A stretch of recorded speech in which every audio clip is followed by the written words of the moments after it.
আসসালামু আলাইকুম এভরিওয়ান। আশা করছি সবাই ভালো আছেন। আলহামদুলিল্লাহ আপনাদের দোয়ায় আমিও ভালো আছি।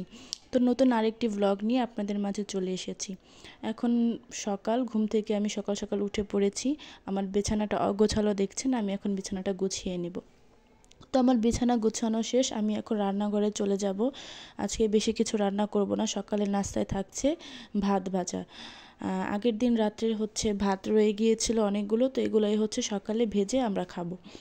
তো আমি কড়াইতে তেল দিয়ে দিচ্ছি, তারপর বেশি করে পেঁয়াজ দিয়ে দিব, কাঁচামরিচ দিয়ে দিব। এটাকে হালকা হালকা ভাজা ভাজা করব।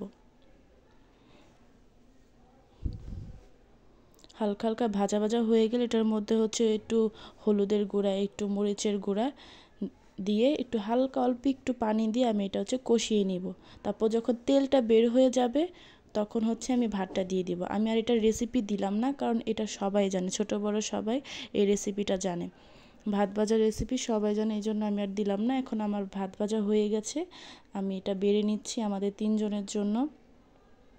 আর সবাই বাইরে নাস্তা করে ফেলেছে, কারণ আজকে রুটি ভাজি করা হয়নি, এই জন্য কেউ বাসায় নাস্তা করে নাই, বাইরে করে ফেলছে। আর আমি, আম্মু আর আমার ননদ, আমরা 3 জন ভাত ভাজা করে বাসায় খেয়ে নিচ্ছি। তো এই তো 3 জনের জন্য ভাত বেড়ে নিচ্ছি।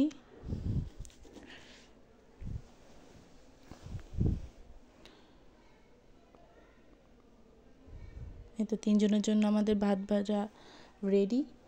তো আম্মু এখন ভিডিও করছে, আমার হাতে প্লেট ছিল, টেবিলে সাজিয়ে দিচ্ছি।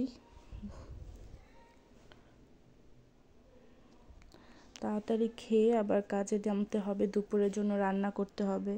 এটা আমার ছোট ননদ, পাশেই বসা যে খাটে, ও একটু লজ্জা পায় ভিডিওতে আসতে।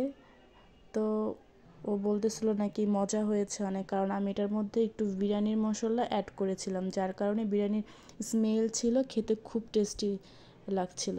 আবার সাথে শসা খাচ্ছিলাম, ভালো লাগছিল। বেশি করে মরিচ দিয়েছিলাম। এই তো আমার খাওয়া দাওয়া শেষ, আমি রান্নাঘরে দুপুরে রান্নার জন্য চলে এসেছি। আজকে পোয়া মাছ দিয়ে, আলু দিয়ে, টমেটো দিয়ে রান্না করবে আম্মু। তো আমি কাটাকুটি করে দিয়েছি, আর মাছটা ভেজে দিয়ে যাব, আম্মু তরকারিটা বসা। এই তো আমি কড়াইতে মাছটা দিয়ে দিচ্ছি, সুন্দর করে কড়া করে ভেজে। মাছটা ভাজা শেষ হলে আমি অন্যান্য কাজ করব, আম্মু রান্না বসাবে।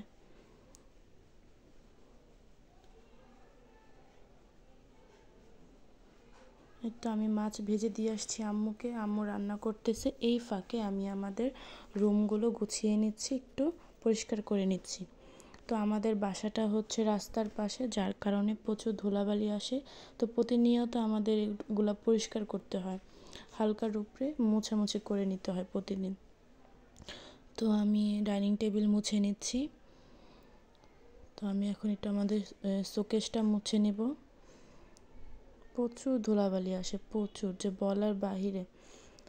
একদম জানালা খোলা রাখি, আবার এখন তো হালকা হালকা গরমকাল চলে আসছে, যার কারণে জানালাটাও খুলে রাখি, ধুলাবালি এসে সব সাদা হয়ে যায়। তো ফার্নিচারগুলো মুছতে হয়। তো মোছামুছি শেষ করে আমি গোসলে চলে যাব। গোসলে থেকে তারপর নামাজ পড়ব। এই কাজ সারাদিনের। এই তো এটা আম্মুর রুম, আম্মু আগেই গুছিয়ে ফেলছে তার রুম। আমি গুছাতে এসে দেখি যে আম্মু পুরা রুম গুছিয়ে ফেলছে।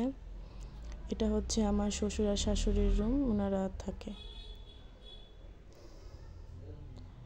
হালকা পাতলা করে গোছানো। এই তো এখন গোসল করে ফ্রেশ হয়ে নামাজ পড়ব। তো এই তো কাজ শেষ, রান্না বান্না সব কিছু কমপ্লিট। সবাই ভালো থাকবেন, দোয়া করবেন। আল্লাহ হাফেজ সবাইকে। নতুন আরেকটি ভ্লগের জন্য অপেক্ষা করবেন।